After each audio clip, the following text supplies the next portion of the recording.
welcome to the Living Hope Thought for the day.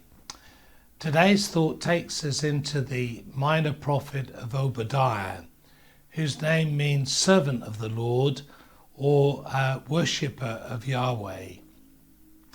He clearly was a man of God, and he clearly was concerned about the Edomites. This particular group of people had been a real trial to Israel, and he really senses from God that their time is up, that they have pushed and pushed and pushed against the boundaries, and now God is going to judge them. This is something that we know happens, that God does bring judgment. There will be a judgment at the end of time which no one can escape, a judgment that will involve all individuals who've ever lived, as well as all nations.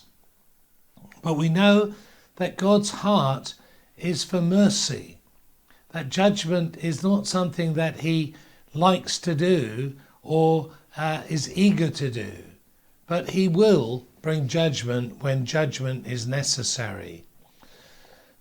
Judgment actually means his verdict. Yes, it is expressed in a number of different ways. It can be expressed in enemies overtaking a people.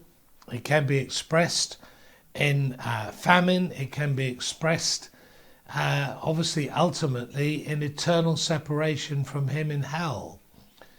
But as I've said, it's not something that God is anxious to do. But his character, his righteousness, his integrity will not be threatened. And when there is complete and utter refusal to repent and turn to him, judgment will come. Well, verse 15 of this very short prophecy says this: "The day of the Lord is near for all nations. As you have done, it will be done to you. Your deeds will return upon your own head." One of the things about people under judgment is sometimes they can appear so critical of others. They can see other people's faults before they see their own. They can be so full of vengeance towards others and yet totally oblivious, it seems, to their own sins and their own needs and their own rebelliousness against God. But this is what Obadiah is very, very keen to address. And he brings the message. He brings it with clarity. I don't believe there's any hate in him. It's not because he has a particular dislike for this people. Although, of course, in history, some people who came against Israel were particularly cruel and merciless. And you could understand how sometimes people would long for God to bring vengeance. But I don't see any of this in the heart of Obadiah. He's concerned about the pride of the Edomites, their arrogance, their attitude of, well, we've got away with it so long, we'll continue to get away with things.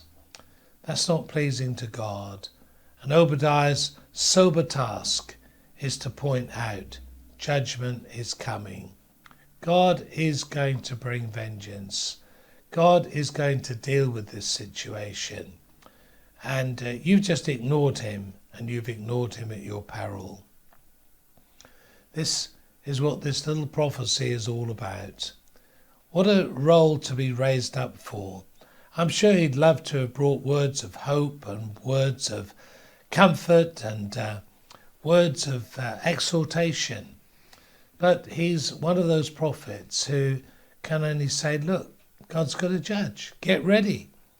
You're just arrogant. You've put your head in the sand. You're ignoring all the signs, all the warnings. God is going to judge. We need also to humble ourselves. God doesn't want to bring judgment, but if we ignore him, judgment will come. God bless you.